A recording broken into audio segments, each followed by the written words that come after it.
Assalamualaikum warahmatullahi wabarakatuh. Selamat pagi. Kami dari kelompok 3 yang beranggotakan saya, Afrina Sataningrum, sebagai moderator hari ini. Bersama dengan teman-teman saya ada Kiki Ferianti,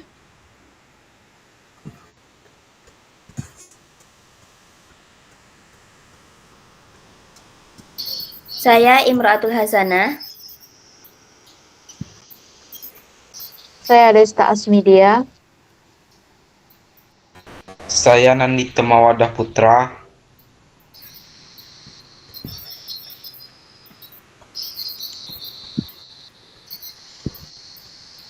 Baiklah, izinkan kami untuk mempresentasikan hasil diskusi kami mengenai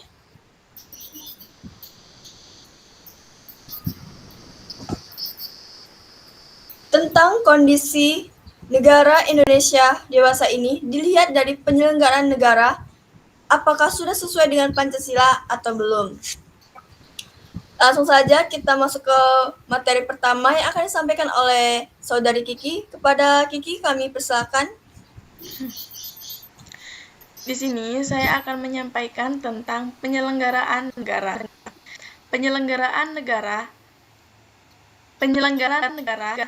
adalah pejabat negara yang menjalankan fungsi eksekutif, legislatif, dan yudikatif, dan pejabat lain yang fungsi dan tugas pokoknya berkaitan dengan penyelenggaraan negara sesuai dengan ketentuan peraturan perundang-undangan yang berlaku.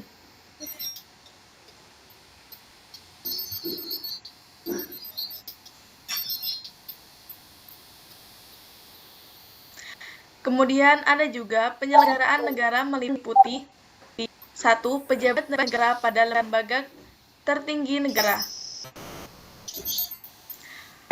Pejabat negara pada lembaga tertinggi negara kemudian ada menteri, gubernur, hakim, pejabat negara yang lain sesuai dengan ketentuan peraturan perundang-undangan yang berlaku, dan pejabat lain yang memiliki fungsi strategis dalam kaitannya dengan penyelenggaraan negara sesuai dengan ketentuan peraturan perundang-undangan yang berlaku.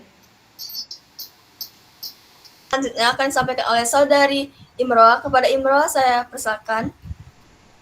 Oke, di sini saya akan menyampaikan tentang dasar-dasar penyelenggaraan negara, di mana landasan penyelenggaraan pemerintahan Indonesia terdiri dari landasan ideal, yaitu Pancasila sendiri, dan landasan konstitusional, yaitu Undang-Undang Dasar Negara Republik Indonesia tahun 1945.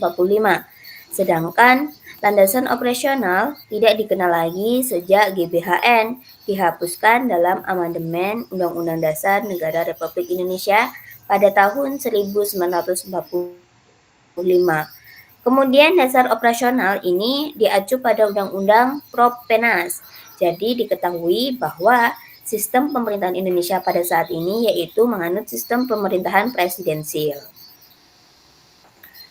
Kemudian di sini ada landasan ideal Pancasila, karena Pancasila termasuk ke dalam dasar penyelenggaraan Indonesia, itu memiliki nilai-nilai. Yang pertama ada ketuhanan yang Maha Esa, kedua kemanusiaan yang adil dan beradab, ketiga persatuan Indonesia, keempat kerakyatan yang dipimpin oleh hikmat kebijaksanaan dalam permusyawaratan perwakilan, serta yang terakhir yaitu keadilan sosial bagi seluruh rakyat Indonesia.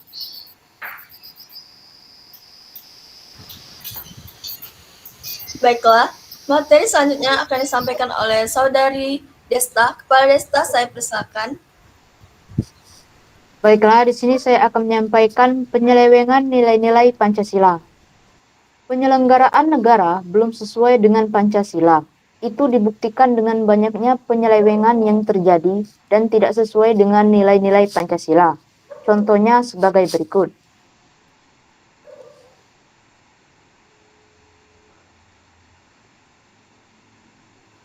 Korupsi. Korupsi adalah suatu tindakan di mana seseorang menyalahgunakan uang negara secara diam-diam untuk kepentingan pribadi ataupun kepentingan lain yang bukan menjadi urusan negara. Hal itu jika semakin marak terjadi, maka akan berdampak sangat besar bagi negara, dan hal itu akan membuat negara tersebut terganggu dalam bidang ekonominya.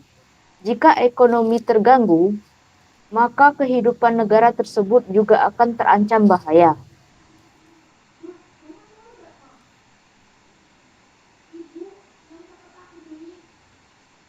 Baiklah, materi selanjutnya akan disampaikan oleh Saudara Nandito. Kepada Nandito, saya persilakan. Baiklah, tindakan ini tidak hanya melanggar peraturan nasional, tetapi juga melanggar ideologi dan prinsip Pancasila.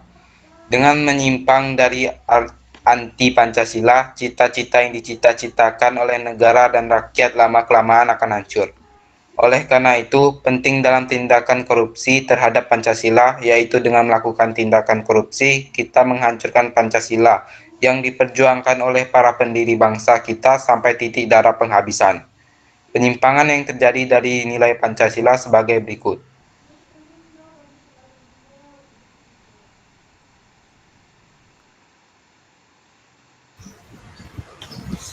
Baiklah, materi selanjutnya akan saya sampaikan sendiri. Penyelewengan korupsi dalam nilai-nilai Pancasila. Pertama, ketika kita melakukan perbuatan korupsi, berarti kita telah berdusta kepada Tuhan.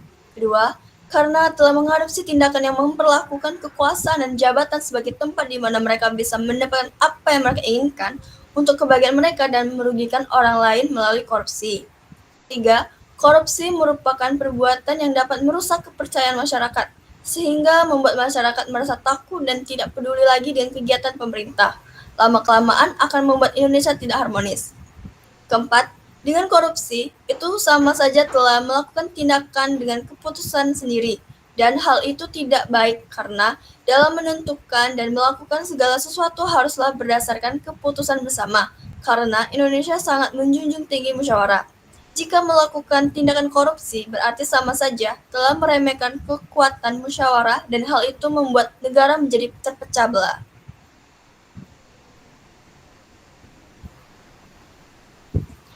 Kelima, korupsi menunjukkan ketidakadilan antara pemerintah dan masyarakat. Tidak hanya itu, ia juga merupakan ketidakadilan bagi negara, karena ia telah menggunakan untuk kenikmatannya sesuatu yang sebenarnya bukan miliknya, tanpa memikirkan tujuan awalnya. Di sini kami ada video tentang pelaku korupsi.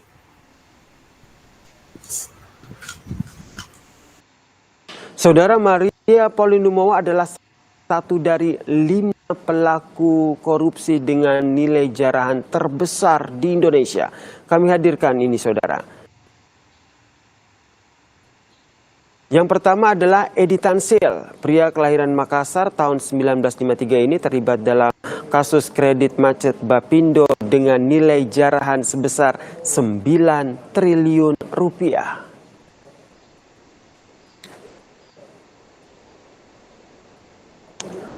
Lalu ada David Nusawijaya dalam kasus korupsi bantuan likuiditas Bank Indonesia atau BLBI dengan nilai jarahan saudara yaitu 1,2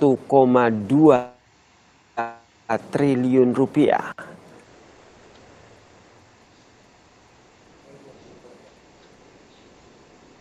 Masih dari kasus korupsi BLBI yaitu ada Adrian Kiki Aryawan yang membobol bank dengan nilai jarahan 1,5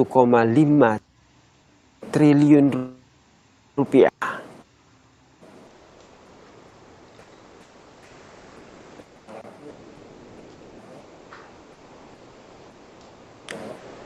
Selanjutnya saudara, tidak kalah fantastisnya ada nama Eko Adi Putranto, pria kelahiran Jakarta tahun 1967 ini merampok negara senilai 2,6 triliun rupiah dalam kasus yang sama yaitu bantuan likuiditas Bank Indonesia atau BLBI.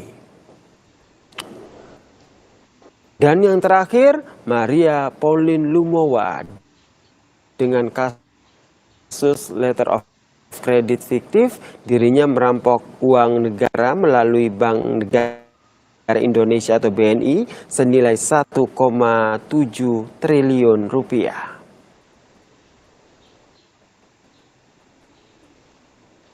Kami hadirkan biografi dari Maria Pauline Lumowa, lahir 27 Juli 1958 di Paleloan, Minahasa, Sulawesi Utara. Maria menjadi warga negara Belanda sejak tahun 1979. Ia merupakan pemilik dan juga pemimpin dari Gramarindo Group, yang mana perusahaan ini bergerak di bidang ekspor hasil perkebunan, pupuk cair dan juga industri marmer seperti Kongo dan juga Kenya dan juga ke Singapura. Baiklah, itu adalah video tentang penyelewengan negara dalam Pancasila, yaitu korupsi. Demikian presentasi dari kami kelompok 3. Saya mewakili kelompok saya mengucapkan mohon maaf atas segala kekurangan. Akhir kata, wassalamualaikum warahmatullahi wabarakatuh.